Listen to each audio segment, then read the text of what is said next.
In this lesson video, we will learn the basics of using functions in Excel. We will cover the sum function and also the average function. If we have a table like this, and we want to calculate the total value of all the income from these 6 months, based on what we have learned before, we may create a formula by typing the equal symbol, then click on the B2 cell, then press the plus button, then click on the C2 cell, plus again, then D2, and so on. You can do it this way. But of course, this is not efficient. Imagine if you have data for a period of 2 to 3 years or more. For the case of adding a lot of data like this, you should use the sum function instead. There are several ways to use this sum function. We can type it manually, or we can use the AutoSum menu item, or we can also use the keyboard shortcuts. Let's take a look at the manual method first. To calculate the sum value from B2 to G2 and put the result in cell H2, we need to select the H2 cell, then type the equal sign, then sum.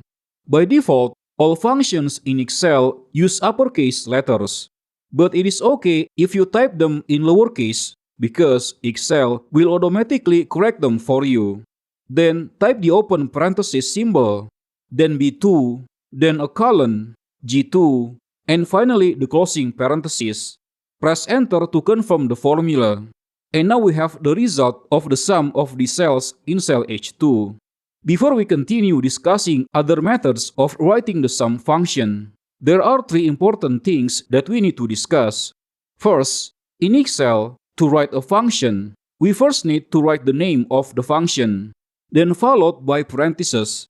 Inside the parentheses, we write the input or the parameters that the function will process. Different functions have different input parameters. In the case of this sum function, what we need to enter is the cell range code. The second thing that we need to discuss is about this cell range code. This code is used to write reference to multiple cells in Excel. We will discuss more about this in a later video.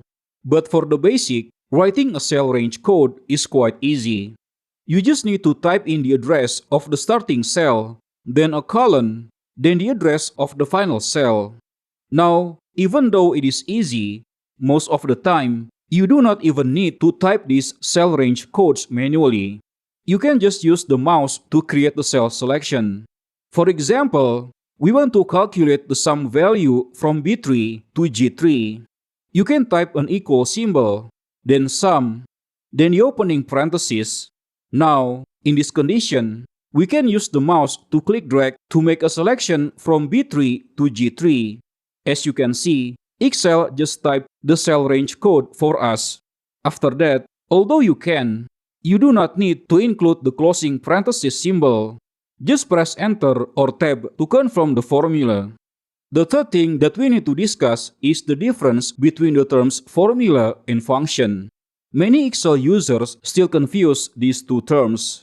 In general, a formula is whatever you write in a formula bar that begins with an equal symbol. Meanwhile, a function is basically a small program that can produce an output from processing the parameters or inputs that we provide. The way we write functions is just as we discussed earlier. Inside a formula, you can have one or more functions, but it is not a must. You can have a formula without any function inside it, like this B4 cell for example. This is a formula, but it does not contain any function at all.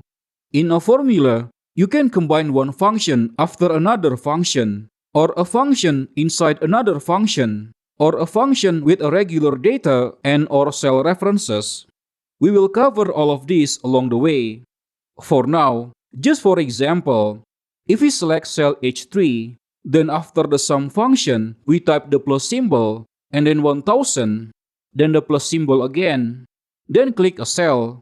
For example, this G4 cell, then enter. We now have a fairly complex formula. There is a function here. There is also a static data, and finally a cell reference. Yes, no one actually needs this formula. Again, this is just an example. But from this, Now you understand how complex formulas can be created by combining various types of elements inside it. Alright, now let's discuss the other two methods of using the sum function. Apart from typing it manually, you can use the auto sum button on the home menu. Or you can also find this button in the formulas menu. Suppose you want to add the sum function to this cell. Let me first remove the content of this cell by pressing delete. Make sure the selection is in this cell. The AutoSum feature can automatically detect cells by scanning the data vertically upwards. If none is found, each cell will then scan to the left direction. In this case, because there is only one cell above this cell that has a value, AutoSum will prefer the cells at the left direction. So, if we press AutoSum, you will see that the sum function has already been typed by each cell, and all these cells have been selected automatically. At this stage, you can still click drag to edit the selection of the cells if you need to. If the cell reference is already correct, you can then press enter to confirm the formula. Let's take a look at one more example. If we select this H4 cell, this cell is a bit unique in that it has several data on top of it, just like we have data on its left side. If we press AutoSum, we can see that the cells above it will be prioritized for the sum calculation, and so the data on the left side are ignored. If this is what you want, you can immediately press enter. But in our case, we actually want to use cells B4 to G4. So we need to click drag the cells manually to revise the cell reference code, and then press enter to confirm it. So that is how you write the sum function using the AutoSum button. The third technique is to use shortcuts on the keyboard. Because the sum function is used very often, each cell has a special shortcut for it, and that is Alt equal. So, for example, let me delete this H2 cell. We want to input a sum function into this cell. Make sure the cell selection is already here. Then hold down the Alt key, then press the equal key. After that, we can still edit the cell range if we want to.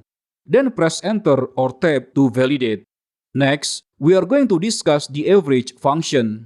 If you need to find the average value from several numbers, you can write the formula manually.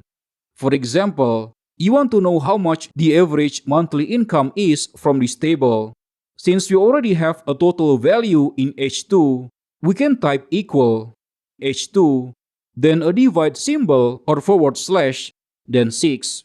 We use the number 6 because there are 6 amounts of data. Now, yes, you can do it this way, but there are other ways. We can type equal sum, opening parenthesis, click drag these cells from B to G, closing parenthesis, then type the divide symbol, then 6, and finally press enter. This is the second method, and you can use this too. But compared to using these two methods, using the average function is much more convenient. Let me first delete this formula. To use the average function, just type the equal symbol, then type AVE. Notice as soon as we type the letter E, each cell anticipates by providing an auto-suggestion list. To select average from this list, you can press the down arrow key. After the word average is selected, you must press the tab key. Remember, in this case, do not press enter or the right arrow key, as that will confirm the formula immediately. So, let me repeat again. You have to press tab after selecting a word from the auto-suggestion list. We can see that the open parenthesis symbol is already created for us. To continue, we just need to select the cell reference, and then press enter. Now we have the calculated average incomes per month in this cell. Just like the sum function, you can also use the AutoSum button on the menu to create the average function. First, make sure you select the cell. Then, instead of directly clicking on the AutoSum button, click on this small arrow button. Then select average. We can see it prefers the upper data. We can manually select the cell as needed, then press enter. One final tip for quickly using the AutoSum and or the auto average features is to select multiple cells at once, but leave some of the cells blank. These are the cells that you want to put the results. For example, let me empty these cells. Then create a selection like this. Notice we have data in these cells, but these two cells on the rightmost column are empty. If we press the AutoSum button, Excel will automatically fill these blank cells with the sum function using B2 to G2 as the cell reference. As for this cell, Excel creates a sum function too, but uses B3 to G3 as the cell reference. You can do this technique also for vertically arranged data by leaving the bottom cells empty. And you can also do this with the average function.